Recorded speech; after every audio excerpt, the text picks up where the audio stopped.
I'm Nick Majerus and welcome along to Top Med Talk. We've got a great podcast for you today.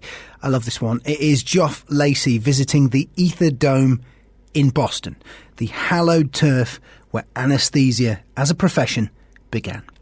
It's a fascinating piece. It features a couple of guests, Dr Liam Brennan, President of the Royal College of Anaesthetists, and also Dr Andy Bailey, Addenbrooke's Hospital, Cambridge. Have a listen. Top Med Talk. So I have escaped the busyness of the convention centre at Anesthesiology 2017 in Boston to explore some of the highlights of this fabulous American city. And amongst the many historical buildings sits probably the greatest historical landmark in the profession of anaesthesia, and that is, of course, the Ether Dome, the location where the first use of ether to render a gentleman insensible to pain during a major surgical procedure was first demonstrated.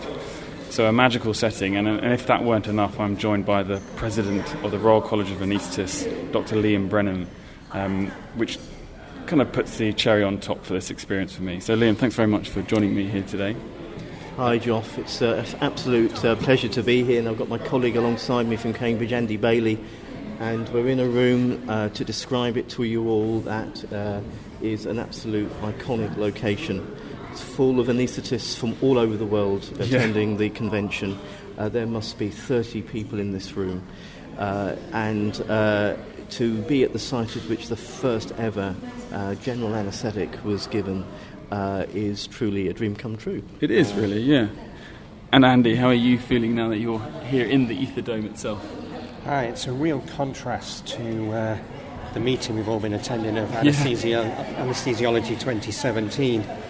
Here at the start of anaesthesia, and yet we've just come away from an exhibition hall that's full of 21st century anaesthesia equipment and monitoring equipment. And the other thing is just looking at the plaques on the back of the chairs here. Horace Wells, Crawford Long. Yeah. They're all here. True history. All here. Yeah. And we were mentioning earlier, one of the most remarkable parts to this story was the speed at which it then spread around the world, given the time in which it was done. So this is 171 years ago, done here in October. Yep. And then it was in London by... So, 16th of October 1846, the anaesthetic was given in this room by William Morton, and by the 19th of December, anaesthesia was being given in London. The news was taken across the Atlantic on a steamer, and within 6 months, practically every country in Europe, ether anaesthesia was being used. And you consider at the time, this was before internet, this was before Twitter. Telephones, Twitter, social media. Yeah. The speed at which this spread was truly remarkable. It is. And it really highlights to some degree the speed, or maybe the slowness at which we can kind of get things going nowadays, innovations, whatnot, the regulations for good reasons in terms of ethics and safety-wise, but it just, this wouldn't, nowadays, an invention like this would not have spread with such capacity. Well, I think absolutely right. You imagine today if we had an innovation like ether anaesthesia, how long it would take to get past all of the regulatory authorities to come to a phase 3 trial, and then they'd find out that, of course, patients died if you used it inexpertly, and that would have been an end to it. Yeah.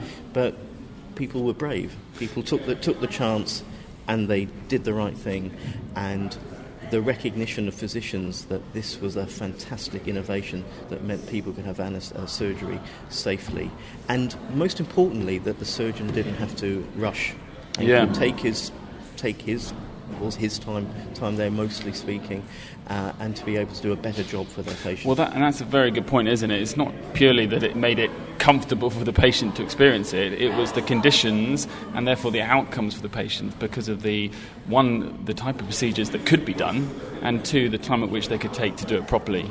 Yeah, prior to the advent of anaesthesia, surgeons literally had minutes to complete the surgery on a very, very uncomfortable and screaming patient. Yes, not ideal surgical conditions. Not at all, no.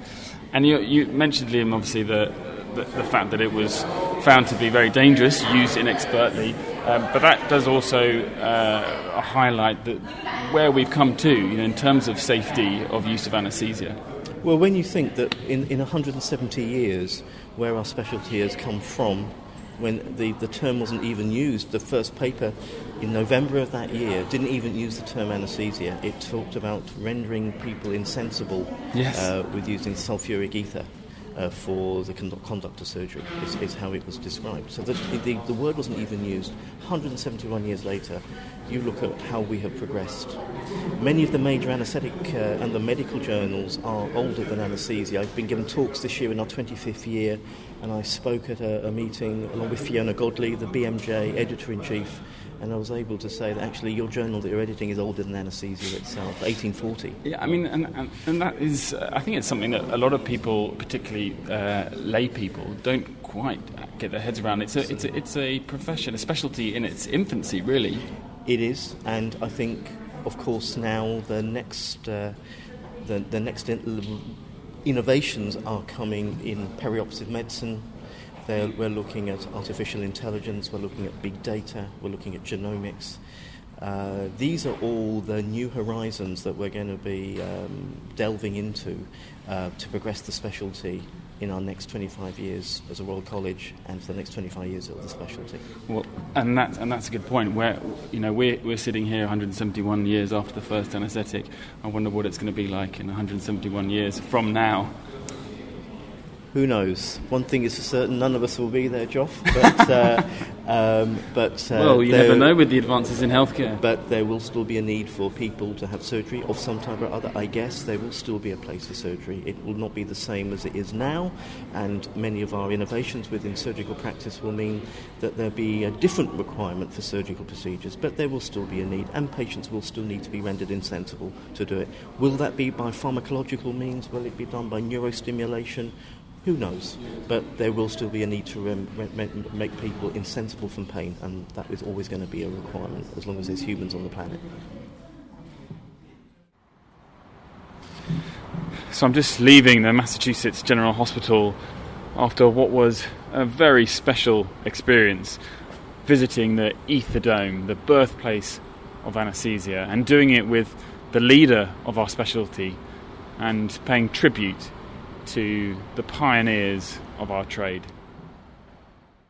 That's a wonderful piece, isn't it? The Ether Dome there. My name's Nick Majerison, and we will be back tomorrow with another Top Med Talk. Here's what I would love you to do. If you're not part of our email mailing list yet, I highly recommend you sign up. Go to the Top Med Talk website and sign up and become a bigger part of Top Med Talk. We'll be able to tell you when we're live streaming from the website, and we'll also be able to keep you up to date with all of the conferences that we're going to be in attendance at. Because if you want to meet the Top Med Talk team, all you need to do is pop along to one of our meetings.